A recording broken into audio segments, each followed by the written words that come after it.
On the afternoon of June 29, 1934, a 37-year-old police officer named Captain Alan Falby pressed the throttle on his police motorcycle and sped down a street in El Paso, Texas, because he was chasing a speeding pickup truck down the road. The truck he was going after slammed on its brakes and swerved hard to the left. He slammed into the back of this truck, and then he and his bike went sliding across the asphalt for a few seconds, and his motorcycle, his beloved motorcycle, was laying on top of him, and he sees the truck he was chasing. They just drove off, protecting themselves. And he's all alone. Like, there's nobody here to help him, and he's totally stuck. Just then, two men from down the road came running up to Captain Falby. And so together, these two men were able to lift this heavy motorcycle off of the captain's legs. There was this huge gash in Captain Falby's leg right above his knee that was just pouring out blood. One of them actually noticed that Captain Falby was wearing a necktie. The other man, he ran over to the side of the road where this big tree was,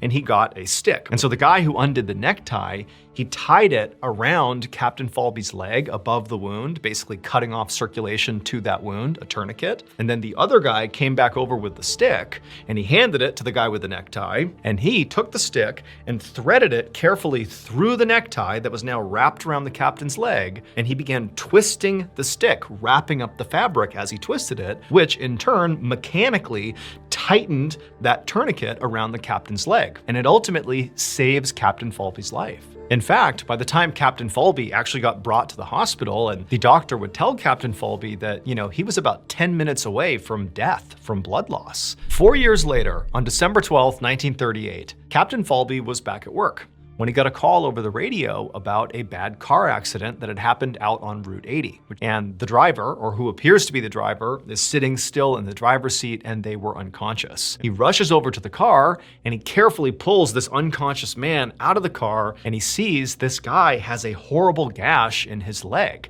and it's bleeding profusely. But because this basically mirrored the exact same type of injury that Falby himself had, he had a necktie and there were sticks on the side of the road. So as quick as he could, he rushed over, grabbed a sturdy stick, took off his necktie, tied it around this man's leg, used the stick to tighten it up even further, and he cut off the bleeding to that wound. And so he's waiting for paramedics to show up and take this guy to the hospital. When he sort of looks at this guy, the man he had just saved was literally the actual same guy who had saved Captain Falby with a DIY tourniquet 4 years earlier. The guy's name was Alfred Smith, and he would make a full recovery. But when he was rushed to the hospital, they would say, you were within about maybe 10 minutes of bleeding to death had it not been for Captain Falby.